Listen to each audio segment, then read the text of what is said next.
Welcome, everybody. Please be seated, and we'll move forward. You just sit up here if you, or sit down there so you can see everybody else's slide. That's right.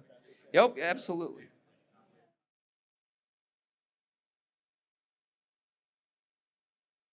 You know, I would sit down there, Rory, so you can see, because I noticed everybody had to crane their necks. Yeah. So, welcome everyone to this first breakout session. It's called Leading with Efficiency, and you know, maybe as Ben said, maybe like many of you, when I started working in the industrial sector, we were working on industrial energy efficiency, right? That was the big goal, energy efficiency. And it's still a big deal, but I think the driver today is decarbonization, is the critical issue, I would say, of this century. And energy efficiency is, I think, the biggest element of it going forward. I think decarbonization is built on top of energy efficiency. I think those numbers I showed you earlier bear that out. It has been, it will be going forward. If we look at rates of energy efficiency, you know, if you can become 2% more efficient every single year, and just there, you know, that number has never changed. Okay, you know, a long time ago, the people in the patent office said everything that has been or that needs to be created has probably been created now. We think innovation will fall off. You know, I've heard economists argue that energy efficiency is going to fall off, but it never does. You know, the technologies continue to develop, the processes continue to develop. Our ability to control things. And so if we could stay on this 2% per year rate, I think you understand exponential growth and what that means for driving decarbonization going forward. So thank you for attending this panel. We have 4 fantastic speakers. I'm really pleased that they're from 4 different aspects of the ecosystem, if you will. Rory Schmick is from Berkeley Labs, and he's going to give us kind of an overview perspective on a lot of efficiency efforts. Dede McEllhiney, sorry, Dede, is from Grundfos. You know, there's a lot of energy in moving materials, water and stuff, pumping. So they're going to be talking about what they're doing. Duffy is from Chevron. Chevron is engaged in a massive effort to just become more efficient with what they do. And David's going to speak to that. And Ollie's going to talk about some cross-sectoral tools that are now available. So without further ado, Rory, would you come up here and get us started? There we go. Thank you, Kelly, for the introduction. Really appreciate the opportunity to join you this morning and share a little bit of my experience with strategic energy management as a framework for both energy efficiency and decarbonization.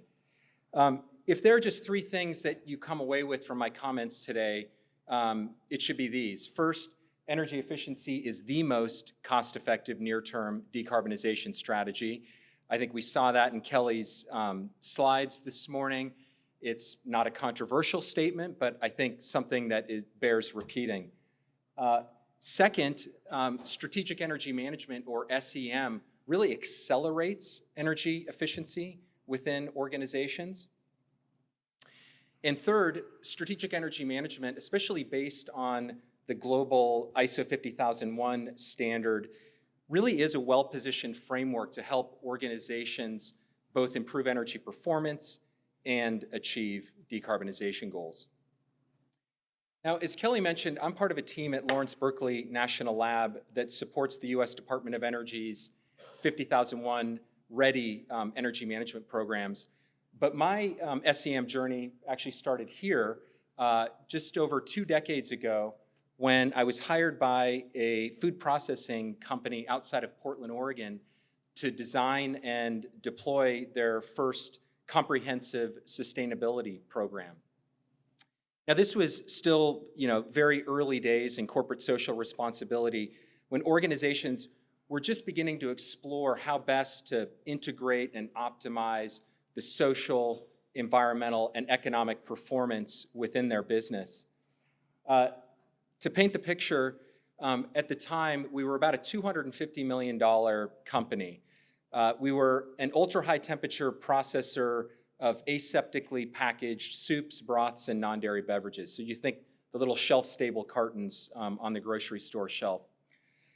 It was a 24/7 manufacturing environment spread out in over 600,000 square feet of production and warehousing facilities on 3 separate campuses, and we employed about 350 people. So as we got our arms around things to begin building out our sustainability program, we spent a lot of time going through a series of process mapping exercises and really analyzing and tracking this flow of inputs and outputs through the organization. So at a macro level, we had our material inputs. We heard from Sabby Miller this morning the importance of materials and emissions associated with materials. So we had our product raw ingredients and all the packaging, and then our operations and maintenance material, the equipment, the machinery, the chemicals, all the stuff that we needed to manufacture our products. Water inputs. I think many of you in this room know that food processing is tremendously water intensive. Not only was water a key ingredient in our products, we used significant volumes of water for a wide variety of industrial processes, from steam generation to ice builders and chillers, cleaning system. You think about cleaning all the stainless steel tanks and pipes between production runs, not to mention domestic and landscape water for those 3 campuses. And finally, energy inputs, right? The natural gas that we brought in and burned in 2 large boilers to generate steam to pasteurize our products. Purchased electricity for all the motors and packaging equipment, cooling systems, lighting, and then, of course, liquid fuel for our vehicle fleet. And then, in terms of outputs, we were a company in the business of selling food. So we had our product outputs and everything else, right? Our solid waste, our emissions, both our direct emissions associated with our facilities as well as indirect emissions from purchased electricity, and then effluent, the wastewater. So focusing in then just on the energy portion of our sustainability program, once we began to understand our energy flows and our significant energy consuming equipment, we were fairly aggressive when it came to implementing capital-intensive energy efficiency projects, upgrading and replacing process heating equipment, motor applications, pumps, fans, air compressors, conveyors, warehouse lighting systems. In this first phase of the program, we invested well over $1 million in 35 discrete energy efficiency projects. And the results were great. We were able to save about $250,000 a year on our utility spend. We reduced our electricity use by just about 20%, not to mention gas savings. But as I mentioned, these were very capital-intensive savings, and the projects really didn't build upon one another.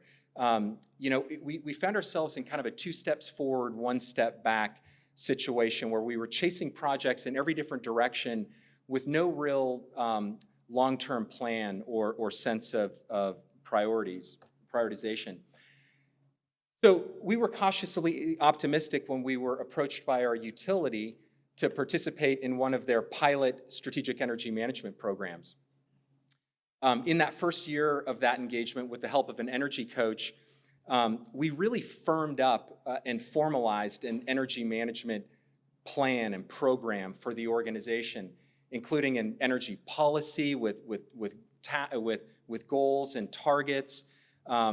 We put together a cross-functional energy team that met regularly and implemented projects that we identified, consolidated, and prioritized in an active opportunity register. We began tracking and monitoring interval energy data much more closely with an energy management information system, and ultimately just really embedding energy more deeply into the culture of the organization, much like the industrial safety and quality programs in past eras. And we were thrilled, to see these efforts rewarded with, over an 8% campus-wide energy efficiency, energy savings in that first year alone, all from low-cost, no-cost operations, maintenance, and behavioral changes. And these savings persisted in subsequent years, albeit not quite at the same rate, but definitely as a result of having that formal energy management program in place. And we weren't alone. In a 2015 ACEEE paper, Energy Trust of Oregon found that industrial customers were over 4 times as likely to complete energy savings projects on an annual basis after participating in an SEM engagement. And later in my career, when I became an implementer of utility-sponsored strategic energy management program, I continued to see examples of kind of the catalytic impact of energy management practices on the implementation of energy efficiency measures in all types of organizations, from very large pulp and paper plants up in British Columbia to small rural school districts in Southern Oregon. Strategic energy management can also be utilized as a platform for decarbonization. Back at the food company, we were approached by one of our largest customers that essentially told us if we wanted to continue selling products into their stores, we would need to complete an annual greenhouse gas inventory and publicly disclose our climate-related risks to the CDP. There's no question that having that energy management program in place really gave us a head start in our decarbonization strategy, as we were able to leverage all those tools and resources and processes that we had in place. And mind you, this was over 10 years ago. Today, there's even more pressure on organizations to collect and disclose climate data, whether it's in response to supply chain requests like we had, or to comply with various new rules from different jurisdictions, from the state of California, the new SEC rule, the European Union's new corporate social sustainability reporting directive. And some of these laws are being challenged in the courts, but there's no question that there will continue to be pressure mounted on organizations to get their arms around their emissions and develop plans to decarbonize. And when you consider that over 75% of global emissions are energy related, strategic energy management will play an increasingly important role in that decarbonization effort. As I wrapping up here, just 3 resources I wanted to point out that I think bring some of these points home. First, and my colleague from MESC mentioned this morning, the Department of Energy's Industrial Decarbonization Roadmap. Very much encourage you to check that out if you haven't already. Energy efficiency is highlighted in the report as one of 4 key technological pillars to help organizations decarbonize. There's even a section on strategic energy management. ACEEE has also published an excellent paper on the topic this past July that really lays out a series of policy recommendations for expanding strategic energy management to help organizations save energy and reduce greenhouse gas emissions. And lastly, definitely encourage you to check out the Department of Energy's 50,001 Ready Navigator program that I support, which integrates decarbonization management guidance with energy management tasks for an integrated tool to help organizations on their energy and decarbonization pathways. So just wrapping up where I started, energy efficiency is the most cost-effective near-term decarbonization strategy.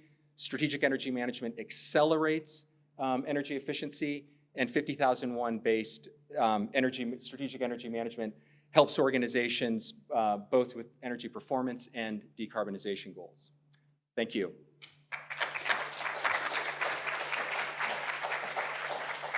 Is it one? Okay. Yep. Thanks, folks.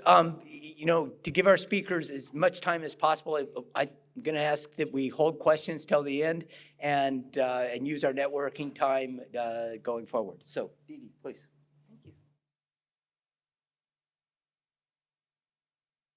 Thank you for giving me this opportunity to talk to you about pumps in the context of decarbonization. My name is Dede McEllhiney. I'm with Grundfos Pumps. Well, I didn't put together a whole slide on it. Grundfos is a Danish company that has all of that background that the Danes have taken with renewable energy and energy efficiency motivations. So it's definitely a privilege to get a chance to visit with you here today about this kind of topic. But why pumps? The Hydraulic Institute is an organization 100 years old, a group of pump manufacturers that help create standards and influence stakeholders in pump technologies with the mission statement of trying to drive those pump technologies to more sustainable solutions. And they estimate that 40% of energy consumed by industrial settings is consumed by pumps. Now in food and beverage, where I've been focused more recently, that's a closer percentage, 20% maybe, because of all the heating and cooling operations that take place in food and beverage, but it's still a significant percentage of the energy being consumed. And I encourage you to look at this website. There's a lot of interesting information in there. One of the examples they give, just as a hypothetical, just to give you an idea of putting it in dollars and cents and getting down to really applicable, what can I take home as a manufacturing company trying to do the best with what I have?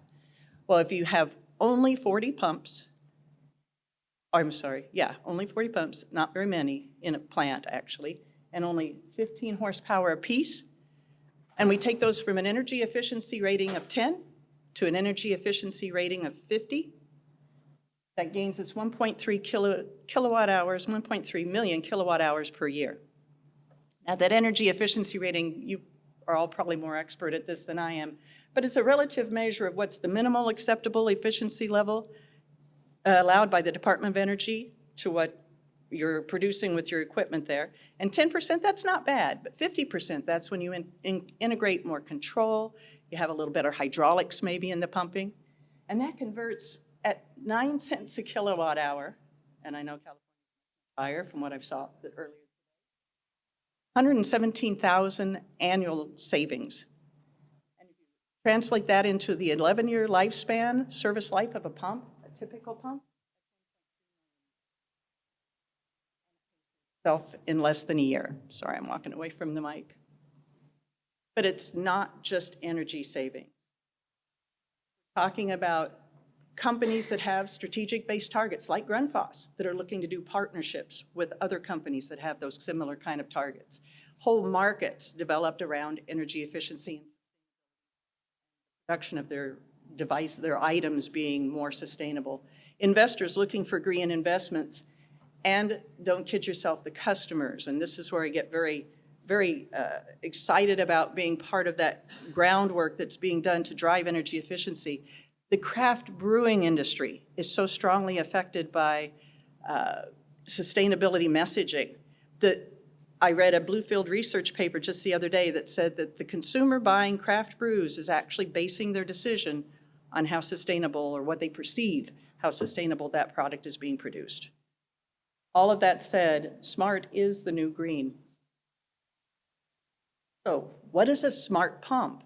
Well, a smart pump is something that has some energy efficiency inherent in its design, in the hydraulics, in the motor, but also optimizing efficiency. And this is the point I'd like to make.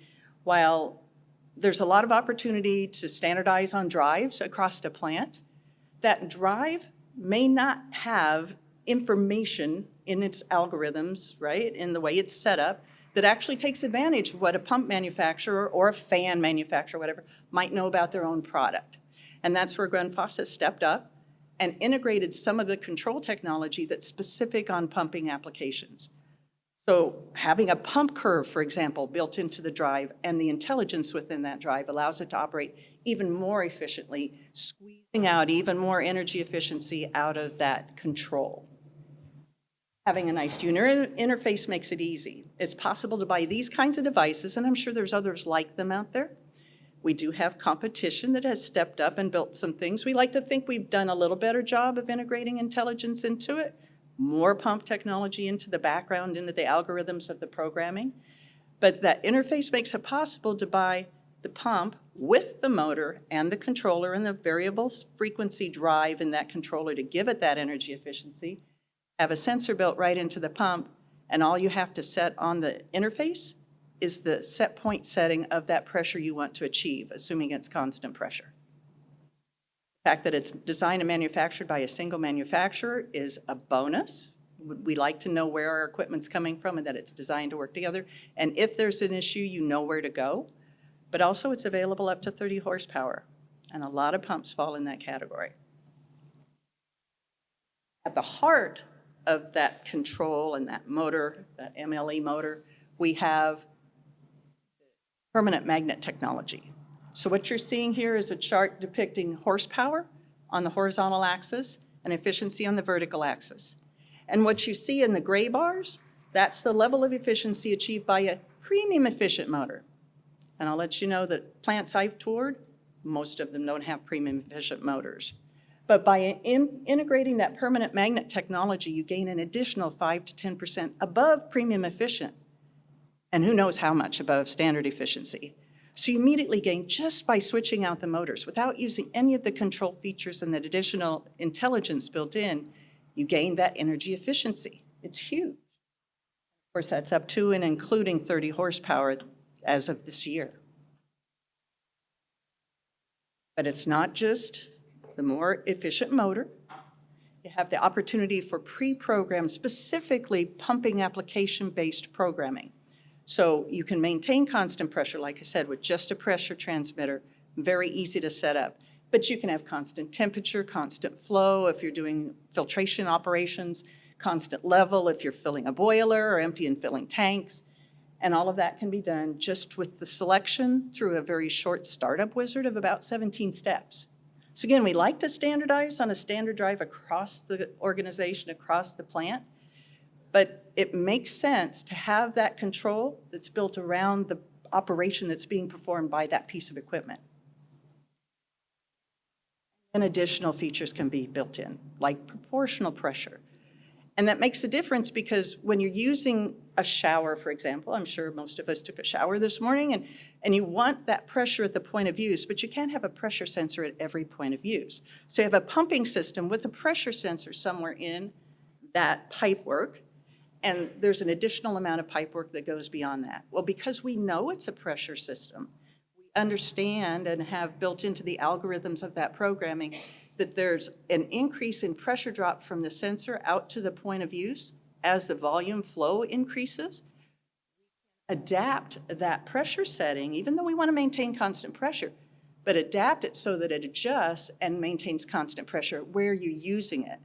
That's very important for industrial settings too, when they're doing washdown applications. And of course, I mentioned that these kinds of motors are only available up to 30 horsepower, but we can go beyond that by putting pumps in parallel. You see that in a system on the left-hand side to get higher and higher flows. Again, only using the number of pumps and at the speed that they need to operate to achieve what's necessary for the plant to operate, whether it's a constant flow, pressure boosting kind of application or constant temperature.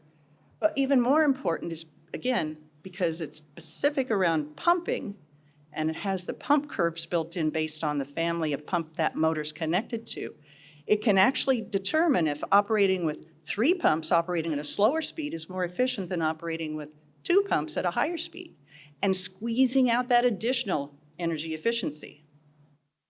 On the right-hand side, what we've depicted here is a high-pressure system. Again, I mentioned washdown. That's one of those that's a real prime target in industrial settings now, especially food and beverage, because it's typically done by one very large high-pressure pump that's operating at 1,000 PSI and running water through it constantly, wasting energy through the wasted heat and pumping energy that's taking place in that system, and then drawing water off as it's needed.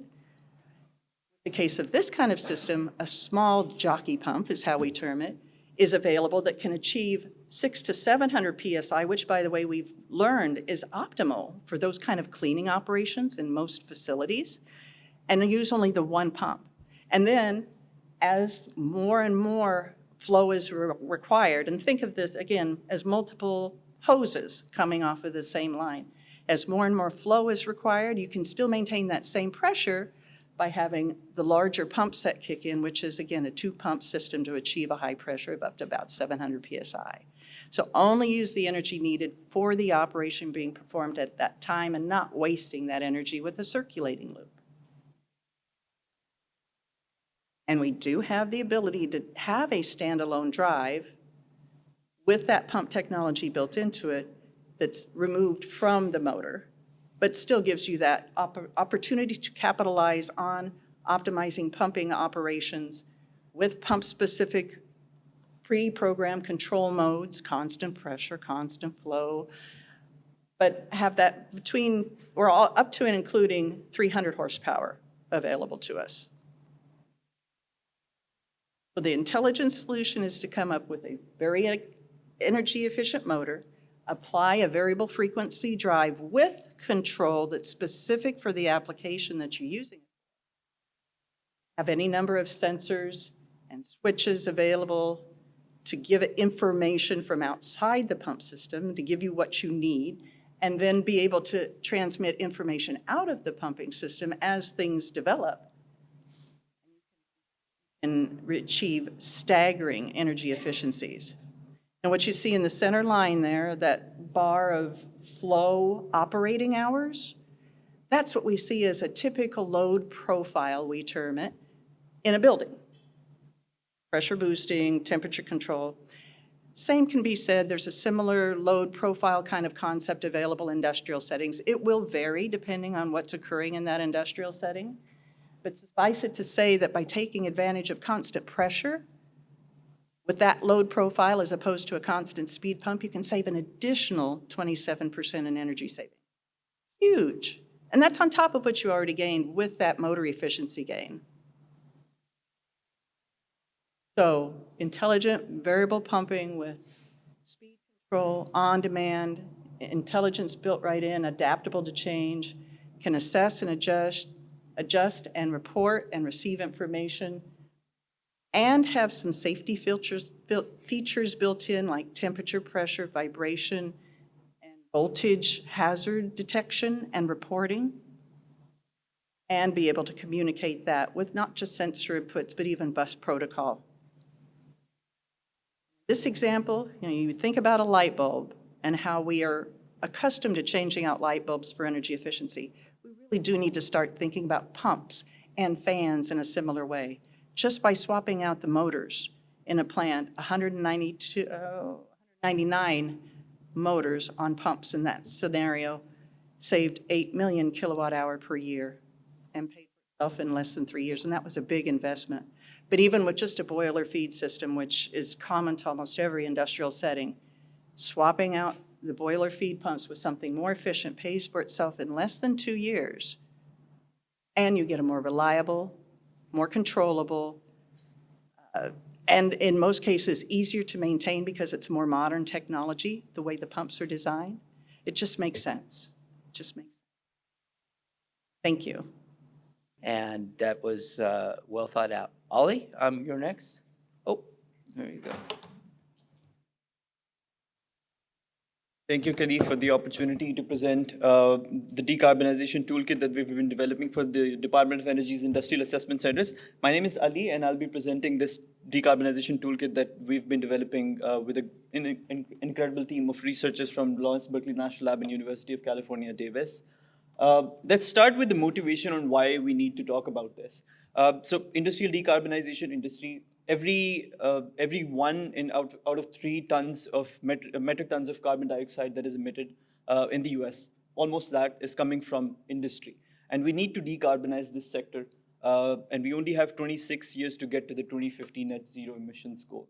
And industrial energy efficiency is one of the most important and most affordable technologies, as already mentioned, to decarbonize. Industrial energy efficiency, industrial decarbonization are so closely linked together. And a conversation about industrial energy efficiency is incomplete without talking about the industrial assessment centers. So let me talk a little bit about what industrial assessment centers are. This is a Department of Energy sponsored program of 50 spatially and sectorally diverse university engineering teams that provide free of cost, accessible assessments to manufacturing facilities across the country. And they've been incredibly successful. So all of these 50 IACs perform about 20 assessments every year, and all of those assessments result in 10% reduction in energy use for each of those investments in the first 9 months since they report their assessment recommendations to the manufacturing facilities. What we wanted to do with our decarbonization toolkit was to capitalize on this sectoral and spatial diversity of IACs and accessibility that they offer, to maximize the impact of our decarbonization toolkit and to further the idea of decarbonization by building on top of the energy efficiency, the scope that IACs already have to offer to a lot of manufacturing facilities in the United States. So let's talk about how you develop a decarbonization assessment. When you're developing a decarbonization assessment, there are two bookends to a decarbonization assessment. First one is about how you visualize your baseline emissions.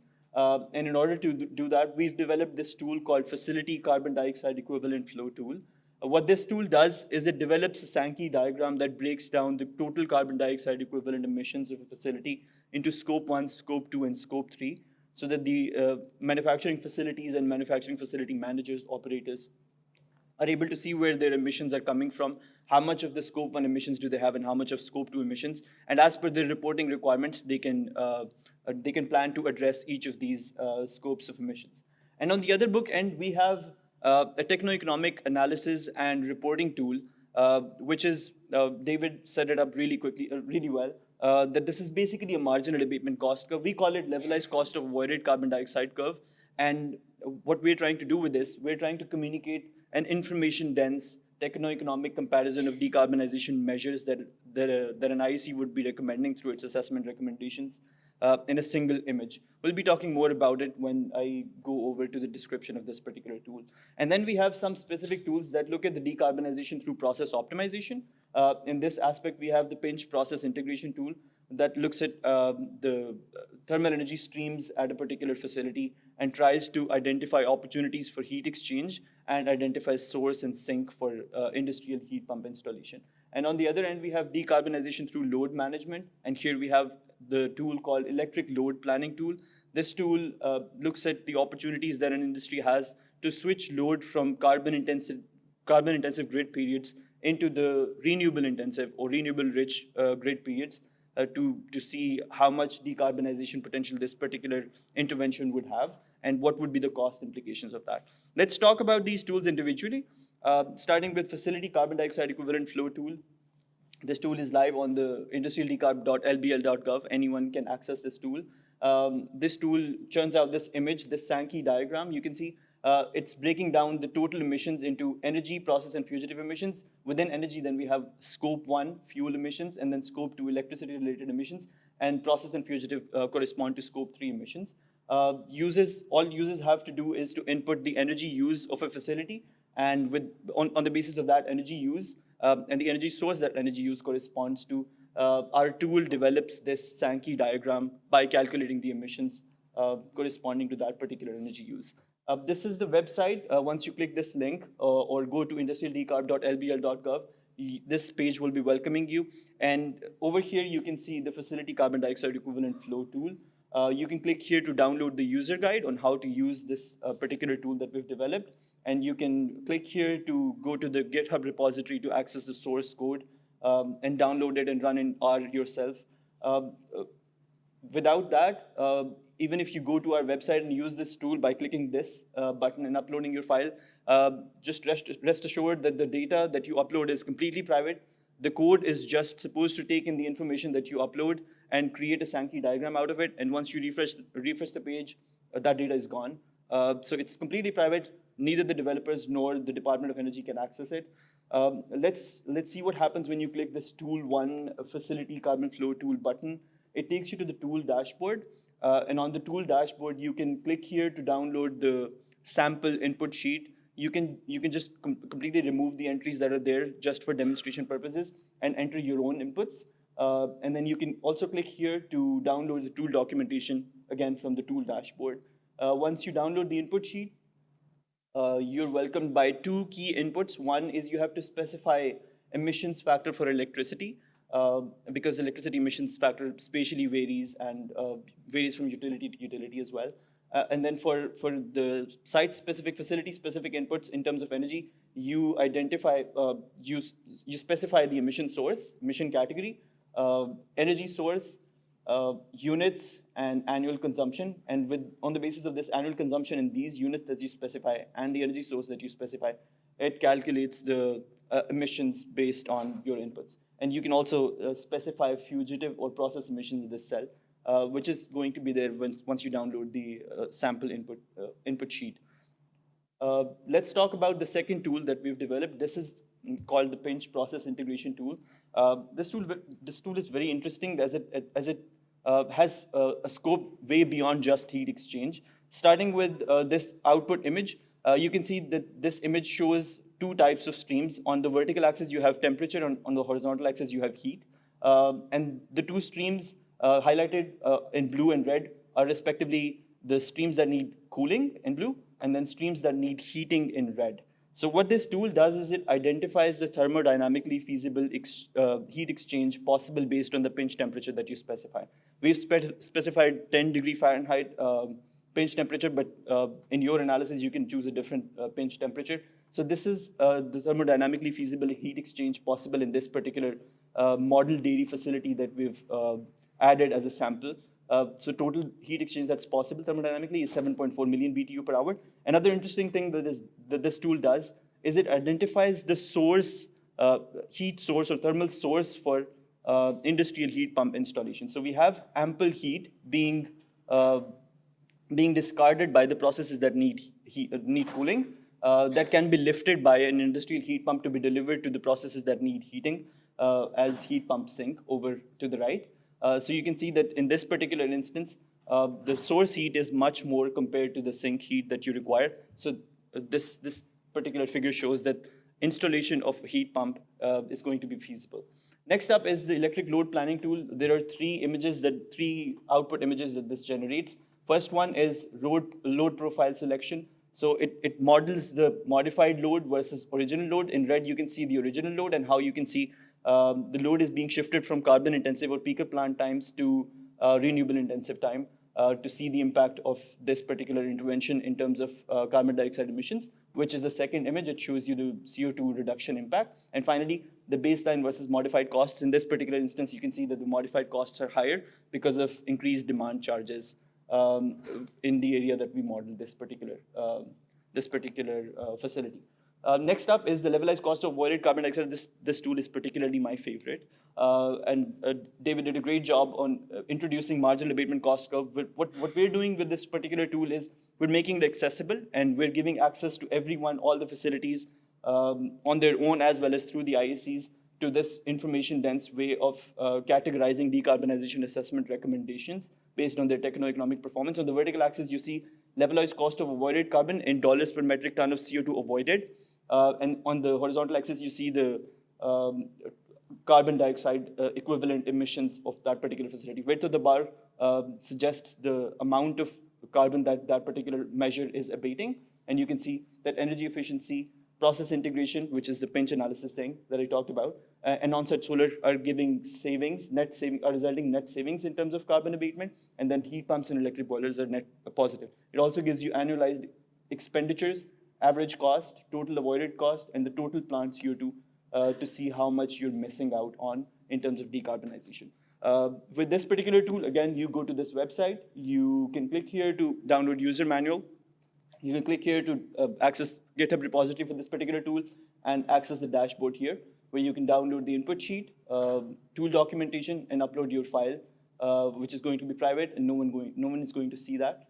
Inputs include, again, specifying electricity emissions, and then name of the assessment recommendation, what decarbonization pillar it corresponds to, and then energy source for assessment recommendation that you're recommending, energy savings that particular measure offers, impact from fuel switching, energy cost savings, some of the financial inputs pertaining to that measure, and energy and carbon cost escalation. And it gives you annualized total costs, annualized CO2e emissions, and finally, levelized cost of avoided carbon. Thank you so much. It was a pleasure talking to you guys.